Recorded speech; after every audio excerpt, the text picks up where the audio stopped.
Hello and welcome to Marketing Dilemmas podcast, brought to you by Cognism.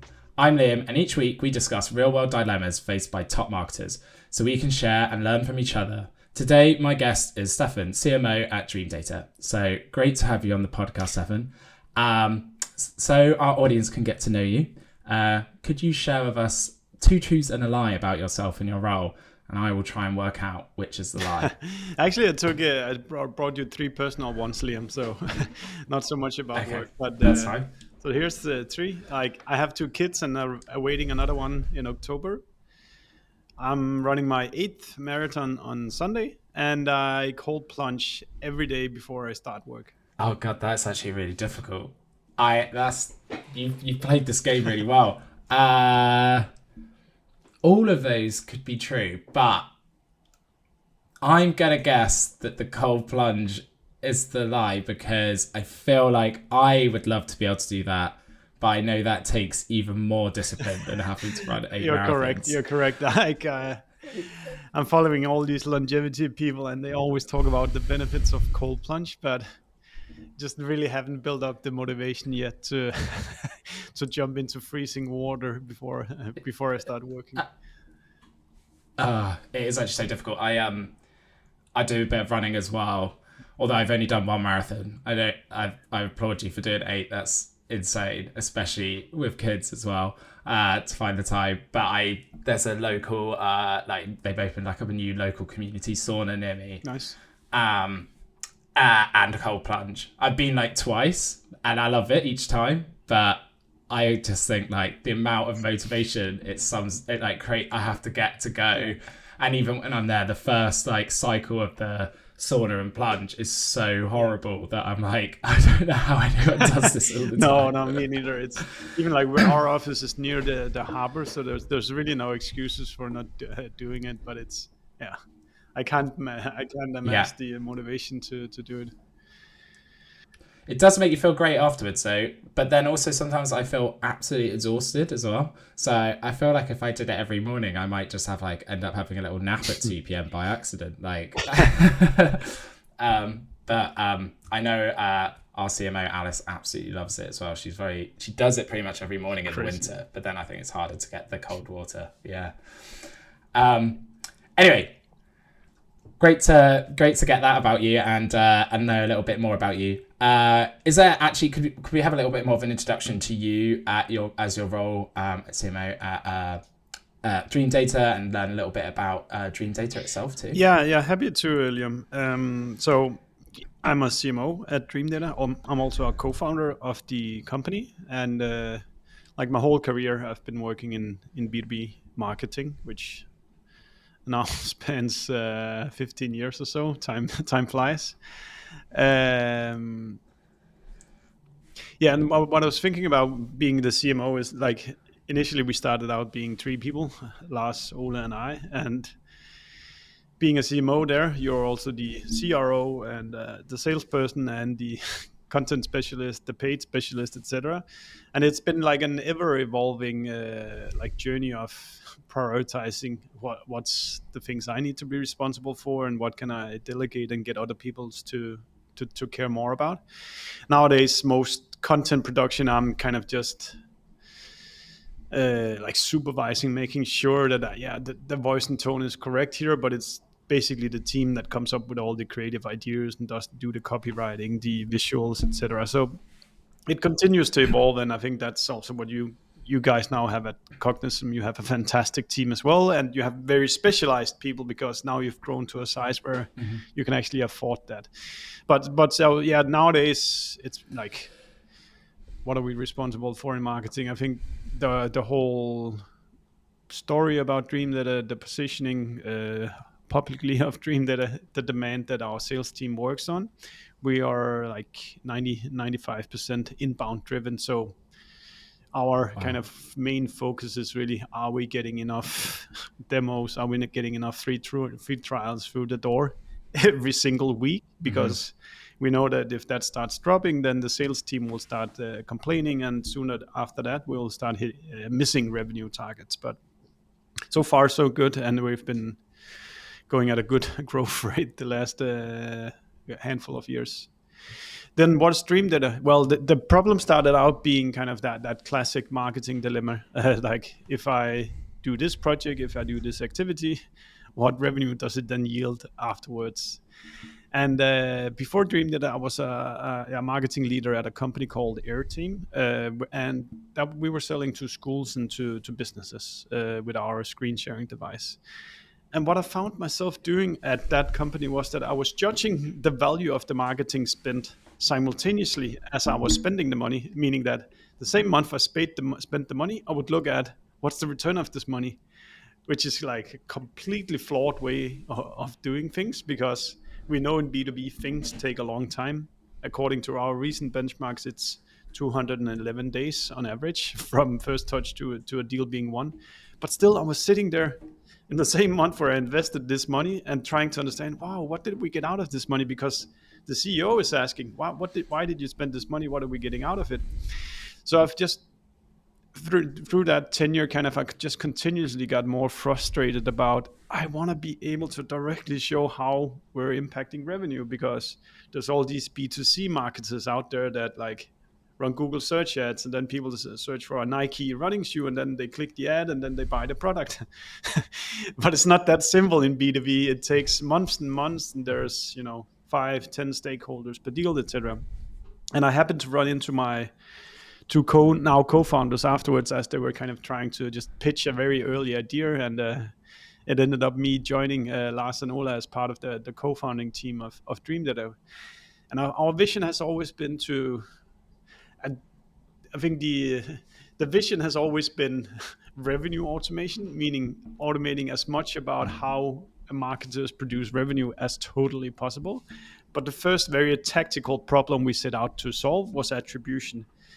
You got a click here. Did that click become pipeline revenue later on? And I think by now it's fair to say we've developed a world-class B2B attribution solution.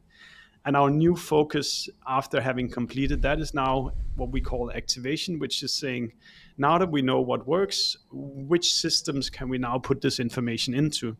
Do we need to put it in front of the salespeople? Do we need to inform ad platforms? Do we need to help orchestrate audiences and so forth? So it's this kind of thing about knowing what works and then using that information to hopefully make our customers more efficient. Amazing. It's so good to be able to work on a product that is from a pain that you really felt yourself as well. Yeah. Then you feel like you got a deep understanding exactly of what your audience needs.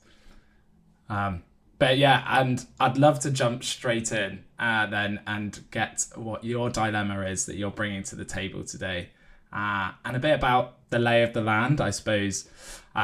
What's brought about this dilemma, and where you are with that challenge briefly as well. Yeah, and I really appreciated the having to think about a dilemma, and I framed the dilemma, the marketing waterfall challenge. I wrote to you before, Liam, about when we do marketing, we can do Google search ads for somebody who's directly searching to buy a product like ours right now. But you very quickly exhaust that option, and then you need to move upwards to maybe people that are kind of somewhat lurking around the category, and then you need to move higher and higher and up the funnel. And when you're leading marketing, running marketing, you constantly have to decide between where in this marketing waterfall do we try to fix the leaky funnel? Do we need to add more people on top? Do we need to do better conversion of the awareness that then makes people become demo calls and so forth, etc. And I think my dilemma right now that we are to therapy session about today is that I think what we struggle with is that we have always been quite good at creating awareness about our company, and that's great. That does become demo calls at some point, but I just wish we could find a way to kind of accelerate this kind of movement from you've heard about the brand Dreamdata to you actually starting to researching and understanding the problem we do, and then you booking calls for the sales team. And what we've done this year has been that we've established monitoring of our ICP, which is, I think, somewhat like I think we have around 20,000 companies globally that we kind of, from like a firmographic perspective, fits the bill of who we're trying to target. And those we are getting in front of more than 70% off in terms of in a quarter. So they get served an ad, they do something with us. So I think that's a really good distribution of marketing money in terms of getting on the radar. Mm-hmm. But what we need to kind of figure out are kind of what is, if you think about it as kind of the waterfall, what is it that we can do to kind of make those metrics that are more downstream grow similarly as well. Mm-hmm. So that's what I wanted to talk with you about today, Liam. What did we do about that? Amazing. That's a great topic. Is there a certain part of that waterfall that is like showing like the most friction, or places that you feel like you've got the easiest quick wins, or the things that you can do to improve the most? So I think also one thing is, where do you set the goalpost nowadays? I think when I am the victim of outbounding from ice cold BDRs that have not paid any entrance fee, have not built any brand awareness with me, and them going straight to book a call, I'm just like, of course, I'm not just gonna clear my calendar to do a demo call with you. So I think nowadays, I'm wondering how far can you take from, now there's some brand awareness, and can you ask them to go to your website? Can you ask them to download some kind of marketing asset? Or should you go all the way to ask them for that demo call or for that free sign up? And what we're debating at the moment is, as well, is kind of, how do we take that awareness? Should we just go for the next kind of soft micro step, or should we how far in that funnel should we actually try to pull them?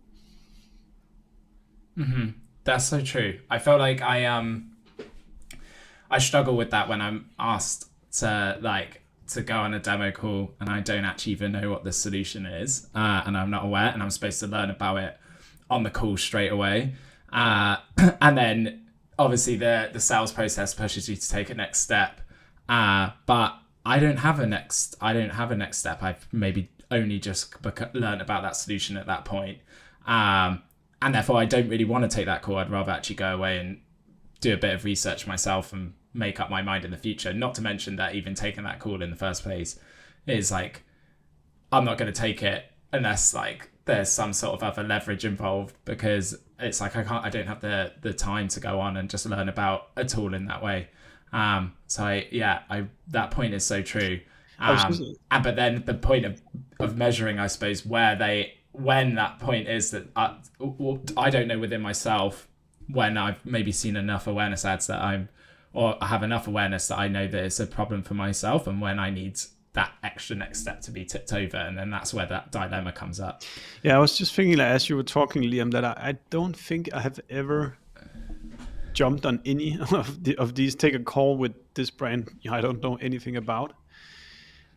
I just think, like, if for many people, they need to kind of, you need to respect that they're not in the in-market segment right now, and it's at scale, it's much better to just try to serve them some more relevant content that kind of warms them up a bit more before you go in for the hard ask of a demo call. So I'm running through several. We're talking about different things where it could be that we should. So let's say that we have accounts, and these accounts that are somewhat brand aware.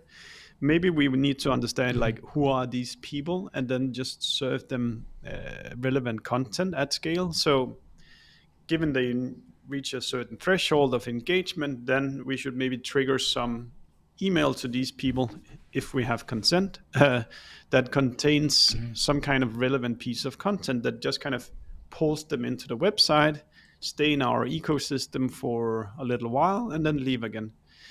Because I think it's like in B2B, there's people who are like highly likely to be out there solving your problem, the problem you can do right now. But the truth is that somewhere above 95% are dealing with other problems right now. They're not out there looking for a solution. So what we as Yeah. marketers should be trying to do is to make sure that we will be on the list of vendors that they will check out once that they kind of feel that the problem that you solve is what is relevant to solve now, and your name gets on that list of vendors that are going to be spoken to. Yeah. So do you have like an account score, like engagement score set up at the moment to do that sort of thing? Yeah, so we're a little bit blessed by our own technology at Dreamdata. We have an engagement score that used to be a little bit static, but now it's really intelligent. We've released some AI signals that scans the data warehouse and then allows you to customize the engagement score from whatever signals that you observe. And we now use that to join kind of our ICP together with engagement score, and that creates accounts for our sales team to kind of pay attention to. And then the job of the sales person is to kind of just briefly study the customer journey of whatever account is created, and then try to reach out to them and get them into a sales process. And how well, out of interest, then, is that serving some of that dilemma in terms of like predicting when that awareness is like heated up into actual engagement that is at the right time for sales to reach out? No, I think this is still TBD. I don't think we've nailed it yet, but at least we've reached a point where our sales team never works. They never ever work on ice cold accounts. They only So we control from like a RevOps perspective, we control who they work on. So we have a set list of accounts that we want to work on, and once they have enough engagement, they're then assigned to the salesperson. What I would like to solve from a marketing perspective is probably, continuously raising the threshold for when the salesperson gets involved, because I want to have as much quality going into the account before we waste or before we ask for the sales team's time. So that kind of thing, going from awareness to high engagement, is probably how I think about it right now is the right way to go about it. Yeah, because I always find with any scoring models you build, they're just like a constant work in process, because can you really score intent to buy? Like, it's so difficult to like map engagement to that intent to buy. So it's like, I think you're right. I think maybe the need for that benchmark to be extremely high is what's needed, because it's the assumption is that someone's shown a little bit of engagement, that's it, we'll reach out. But actually sometimes you're trying to push them then still too fast too soon, which we all know, as we just were like just saying, then people aren't going to jump on the call. Sometimes it can even have like a negative impact on the sales process. I mean, it's like, just because you took part of a webinar or LinkedIn Live is by no degree like a hand raise of I'm looking to buy whatever product that you're selling right now. For sure. So where is it showing up, I suppose, at the moment in your day-to-day like goals, that dilemma? Is that, I assume it's showing up in the turning it sort of into pipe layer, where you've got a high number of engaged accounts, a top level awareness layer, but maybe not having that. There's the conversion rate into pipeline. That's the bit that you would be looking to improve. Yeah, and it's a good question, because I think there's multiple facets to it. Because if we go for this very soft marketing, obviously a marketing idea that we just want to give them some more nice content, then how long is it then going to take before they like come inbound and say, now it's time to have that demo call? Because we have been doing very soft things so far, but it's also like the direct impact takes a long time. To give an example, we in the last quarter we launched a LinkedIn benchmark report that has been very well received and has generated tons of downloads. But these downloads are not people that are out there ready to book demo calls. But I'm very curious to kind of see how much patience we should have with these people. Will they then become demo calls in 6 months from now? Because maybe downloadable assets is not the answer if you need to produce demo calls, at least not in the short term. And maybe you need to add more mechanics to it afterwards. I think one of the things that we haven't done, we very deliberately just offered them people an ebook, download the ebook, and the only thing we then did to them was to put them on our newsletter list afterwards. What I would like to experiment a bit more with in the future is this like one-to-many AI kind of like follow-up. So saying, hey, name you downloaded our report, then my own version of whatever I found interesting, and then scanning whatever information is available out there about these people, and then putting in a question, because I think you need that kind of like one-on-one dialogue to kind of opening people enough up to say, hey, actually, I do also actually want to like a demo of whatever your product does. So I think that's one of the things that I'm looking to try out a bit more in the future, how to kind of use AI to at scale do like a relevant like one-on-one message to people. Do you see differences, actually, this is just out of pure interest from my side, between segments? Because I think obviously getting that hand raiser, that inbound demo request, is like the gold standard, what we're all aiming to achieve, and we want them to come inbound by themselves and show that intent.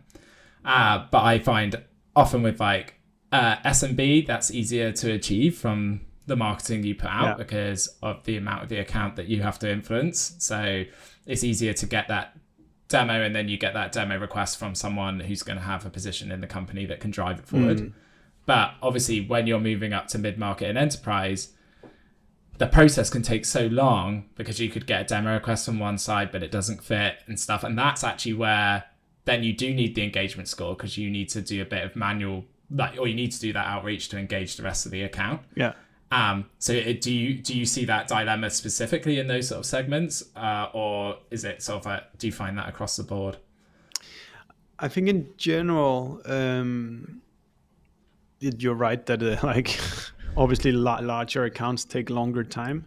Something I've been starting to think about lately has been the physicality of the geos of larger companies. So a company like Cognism, what are you now, 1,000 people or so, 700? Just over 500. But actually, you guys, so yeah. you don't sit in the same office every day. So even though you, from like an ad point of view, might have served a lot of impressions, they might all have gone to Alice.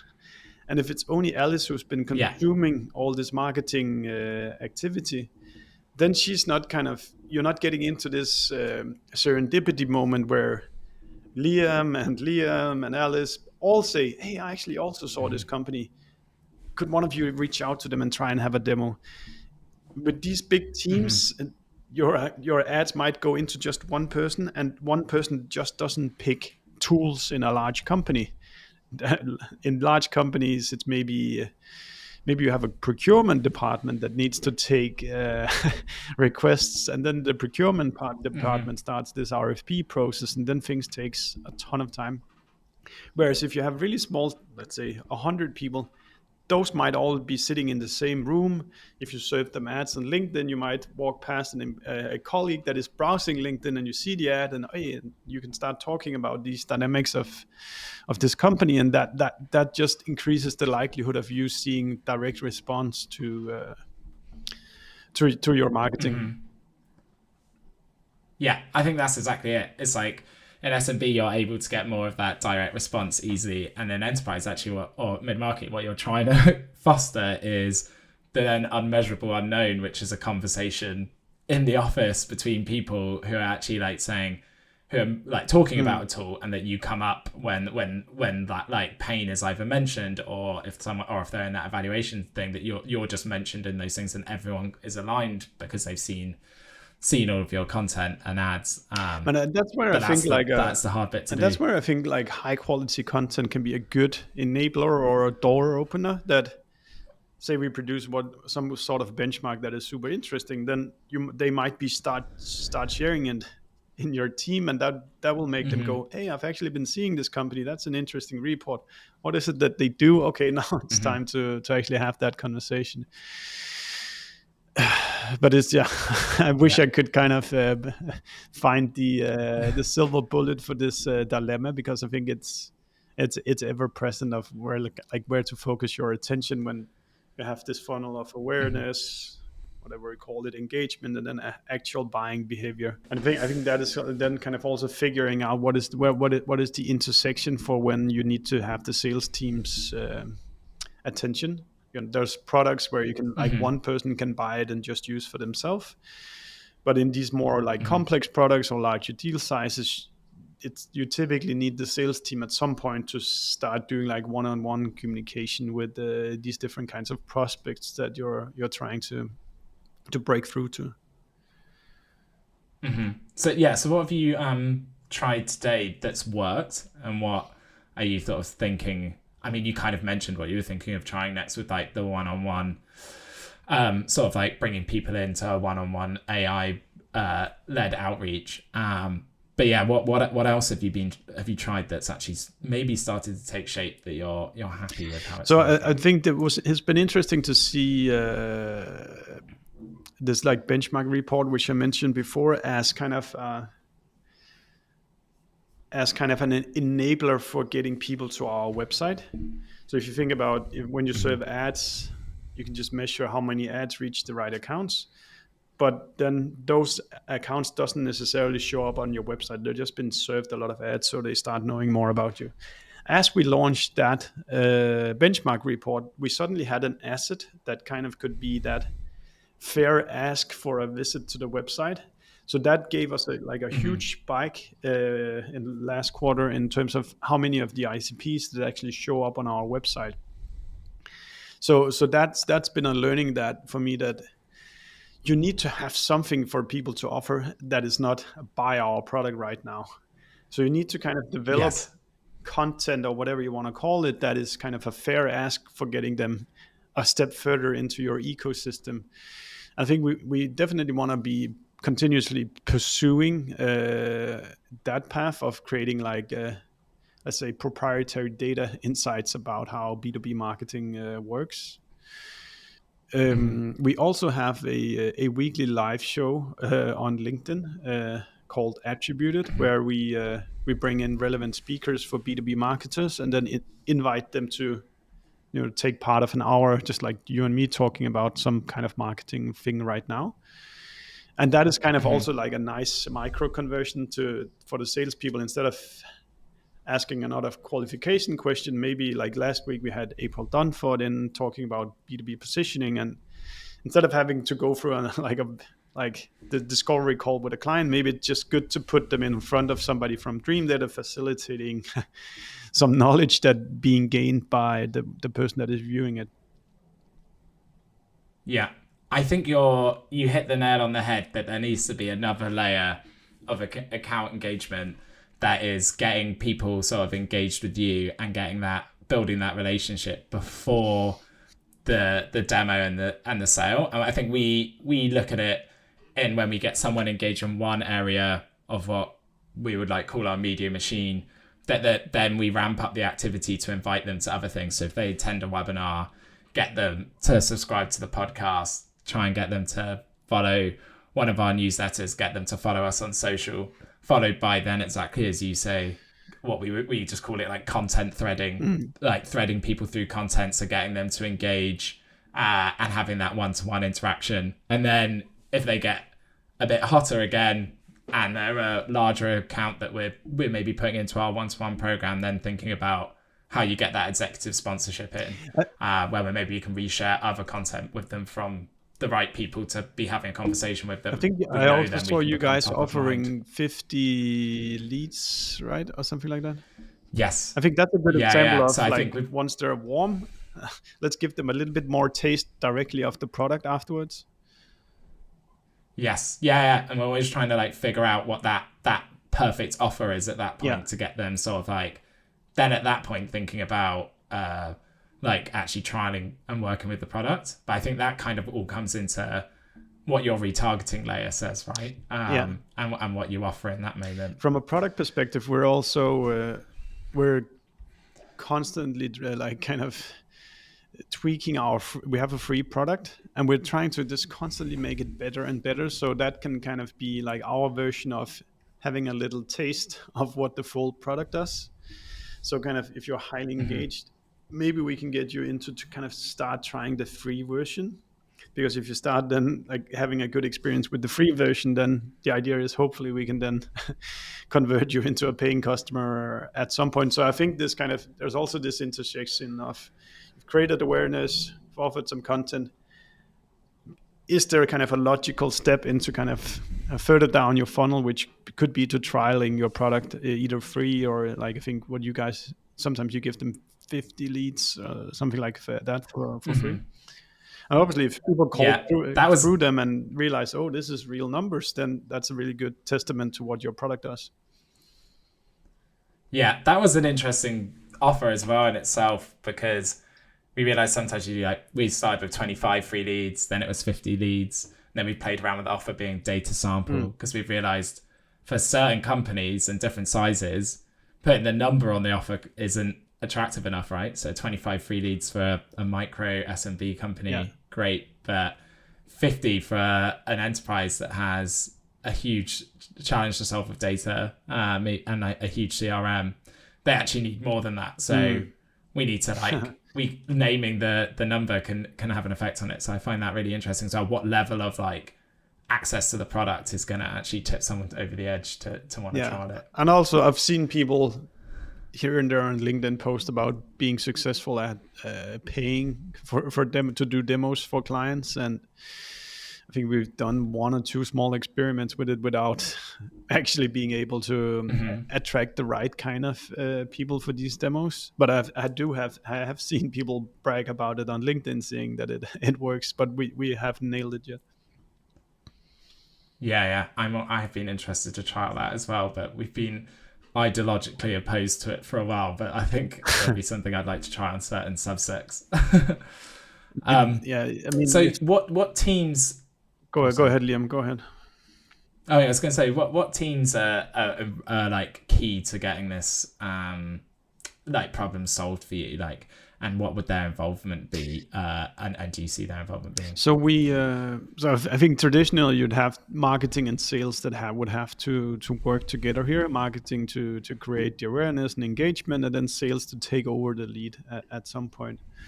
What we're trying to set up now at Dreamdata is what we call go-to-market engineering. So it's somebody with engineering skills that thinks about commercial problems, where we're trying to see if we're hardcore believers in the one-to-one experience in these AI times that you need to speak to people.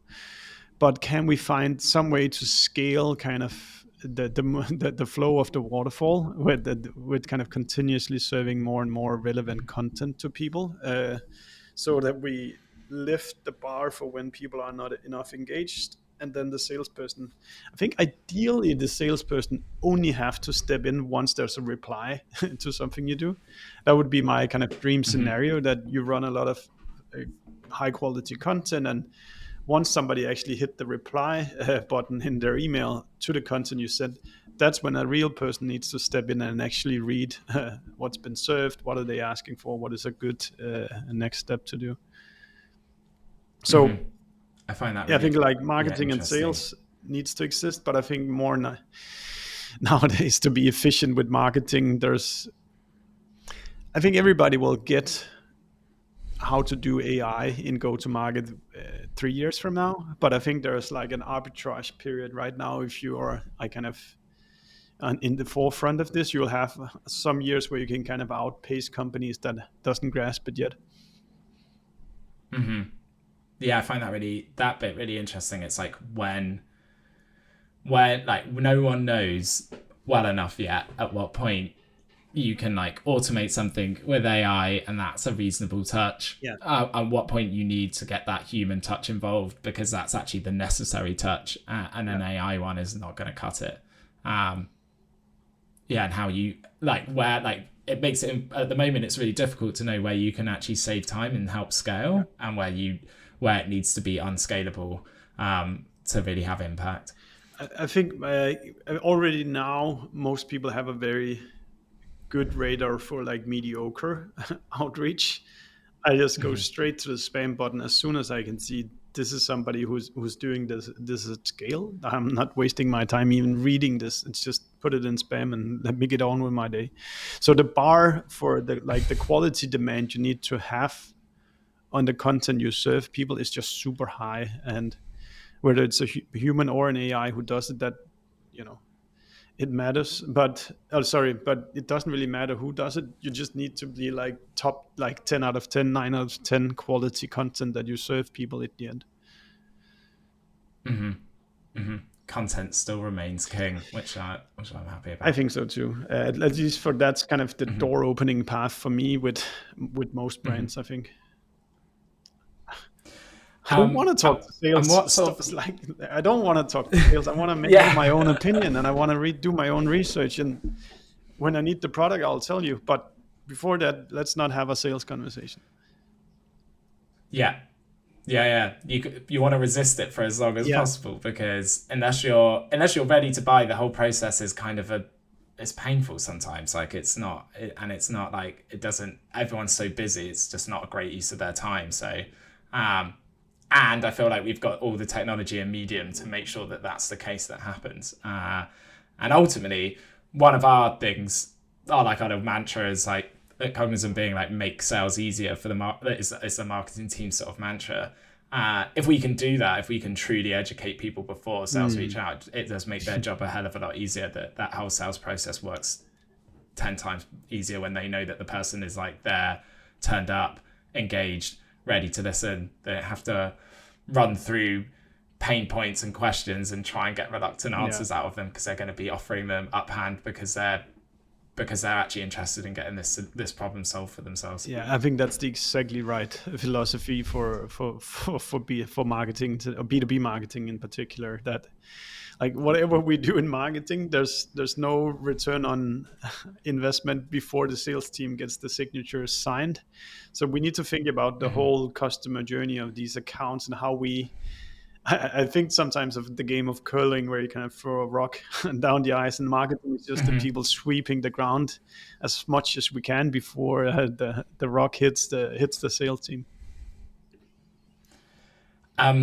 And what internal or external constraints are you currently working with in solving this dilemma? What things, are holding you back on either side?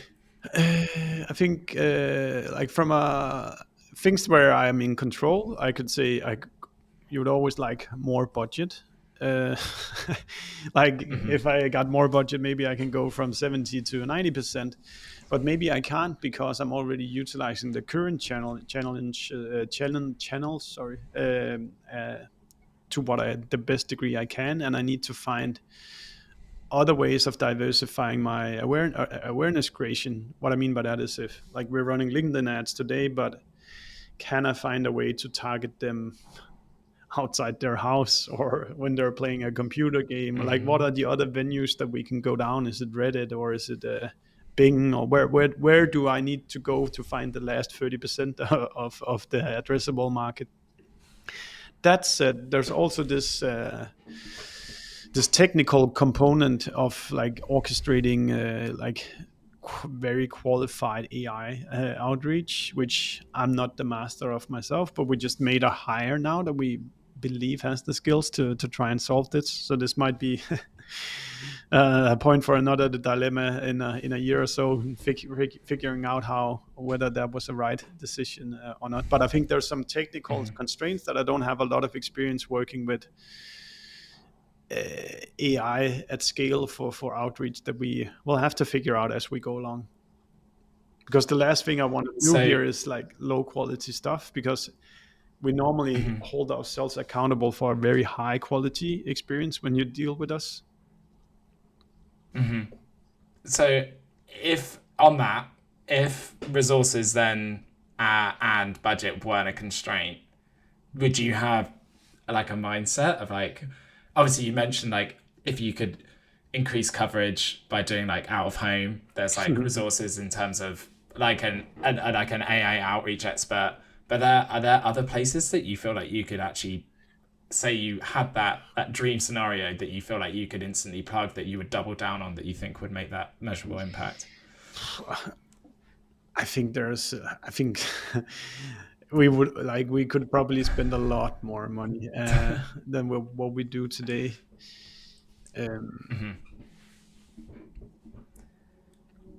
It's a good question, Liam. I was just trying to, we could do today we're very digital, but we could do a lot more things to go out and meet people physically. City by city. I've identified a qualified accounts in these cities, offer them dinners, sit down with them, like take them city by city.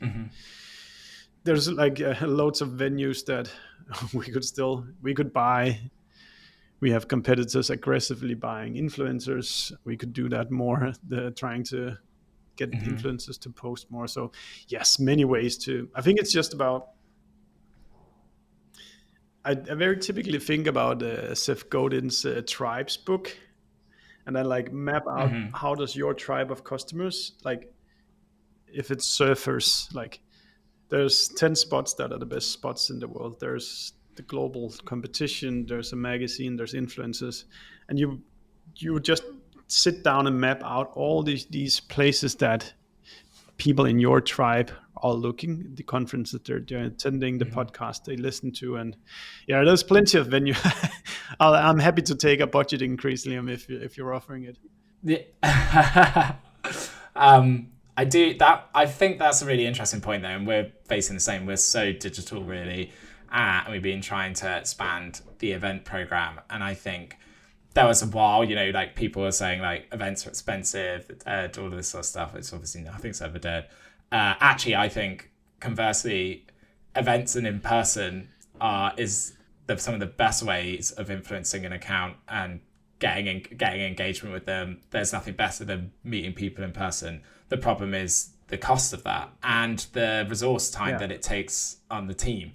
I think actually, if you start to get into huge budgets, that's one of the best places to be, because then you are supporting all of your digital work with actual in-person like meet and greets and conversations and actual connection that actually makes like a huge difference, even though sometimes it's extremely hard to measure that. So I think that's a really interesting point. I think that's why I'm always jealous of the big companies doing that they can turn up everywhere. Yeah, but just whenever I see the prices of booths at conferences, I'm like, what?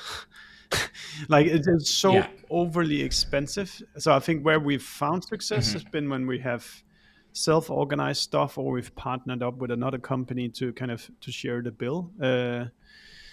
Because there you can kind of do scrappy events that are still very cool. Like when we launched this benchmark report, we rented out a bar in New York, found a few stand-up comedians, offered like an open bar and some food, and a relatively controllable cost, but we still got somewhat 150 people in that room. That was a mix of our customers and prospects and friends, and that kind of mix, it doesn't cost a lot of money.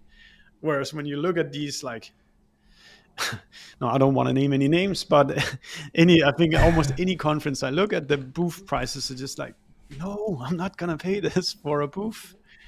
Yeah, and I think that's the unique challenge, like between a smaller and a larger company, is that yes, like events work and events are amazing, but if you've only got a certain number of chips, you can't bet it all on events because you won't get the reach that you need. No. So you just have to be really smart and clever about it. And we do exactly the same, trying to like get the presence at those events, but at a price that is more reasonable. And then if you ever get to the size that you can got the budget to spare, then you can actually start to look at those things. Yeah. But like that booth cost is not going to be worth all the impressions that you can get on digital with a smaller, like amount of bets to place. Another thing is what you said initially, Liam, about the constraints it puts on the team. The physicality of a certain date at a certain time just means that in the week or two up to it, it kind of just completely blocks off your calendar for anything else, because it's on this day at this time everything needs to work, and that that is a very big strain on a small team. Whereas I think people that can afford like a field marketing responsible can much better deal with these things and organize things better. Whereas if you don't have any person like specifically selected to carry it, it can end up like really consuming the whole team. and they and the alternative of cost of them not spending their time on all the other tasks can be quite significant. Yeah, definitely. I completely agree with that. I feel like we're probably in a very similar situation ourselves to you. So, are there any companies or marketers that you look for inspiration when trying to solve this dilemma? I think I'd give a shout out to Jacob Maroft, who's the SVP at marketing at Synthesia, which I met up with last week. And I only meet him like once a year, but it's always massive inspiration for what to do more or less of. Last week, one of the things we discussed was also kind of this finding new channels, and they are very successful at running ads on Meta network, which is normally for a B2B not good, but or at least you can't be very specific there. But yeah, they had a very inspiring approach to kind of how they utilize video, and then like within the first 2 seconds you need people to be able to disqualify themselves, and by little you train the algorithm to find its way, and that has proven out to be like a massive awareness driver for them. So Jacob, there's a shout out to you for like once a year inspiring me what I should do more and more or less of. I always feel like the people that I meet up, when I meet people in person, like the advices that they give you kind of probably just like being physically present as a salesperson with a prospect, they're kind of the advice that I get from people that I actually meet, it kind of tends to stick a bit more. So probably the advice should just be to go out and meet up with fellow marketers that you think are smart and have a beer, have a coffee, and listen to what they're up to at the moment. I always feel like there's always like just everybody has just one thing that is working right now, and that one thing is typically quite good to take home with you and try to kind of borrow from. And that's how marketers dilute all things that are working. That is so true. Everyone's got one thing that they've just locked onto and doubled down on for a bit whilst trying to find the next thing just before that runs out. Perfect. So we'll wrap up, but what would be one next step that you'd want to take, I suppose, after this conversation, or even if it was like a planned next step? Oh, it's a good question, Liam. So I think we're already now starting to experiment a little bit with this AI text program, but I reminded myself about this kind of dinner approach, that it doesn't have to be rocket science. Sometimes, like, imagine we could fly to London, pick the accounts that has the best engagement rate, which are not customers right now, get you and Liam, the other Liam from Cognism, to join that dinner because you're fairly happy Dreamdata customers, and then we pay for the dinner, we get B2B marketers together, and that could be like a great opener. So like this granular city by city dinner approach to engage the account could be probably a way to break through the deadlock of awareness, but not like sales situations. Yeah, love that. And I have another final question. What are the 8 marathons or the 7 marathons you've done, and where's your 8th one? Yeah, so I'm a bit boring. So I've done 7 or like 6 Copenhagen marathons, and then 1 in Berlin, and then this one on Sunday is in Copenhagen again, because practicalities of where I live and no commute and stuff like that. Do you have any dreams of doing like the big 6 and doing all I of did those? at some point, but now, as I said, I have 2 kids now, and days off from dad duties are scarce. So maybe when kids are a bit older, but right now it has to be somewhat practical. Do you have a time you're aiming for as well? I'm hoping for below 4 hours. That's my. Oh, nice. I did like 4 That's hours fast. and 9 last year, but I was also hoping to train more than I've ended up doing this year. But I'll put myself at a pace to do below 4, and then we'll see. Got to find a 10 seconds or so in each lap, which is so much harder than it sounds. I actually asked ChatGPT a few days ago, how much harder is it to run at 5:30 as opposed to 5:40 per kilometer? And turns out it's significant. There you go. That's a perfect use of AI. Yeah, I ask it all sorts of weird stuff. Don't we all? I love that. Well, thank you so much for coming on, Steffen, and sharing your dilemma. I think everyone's going to find that really, really useful, especially if they're in like a similar space, similar size company, both Dreamdata and Cognism, because I think there are some super universal challenges there and a dilemma that everyone's kind of facing at the moment. Well, thank you very much, and I will speak to you soon. Thank you, Liam.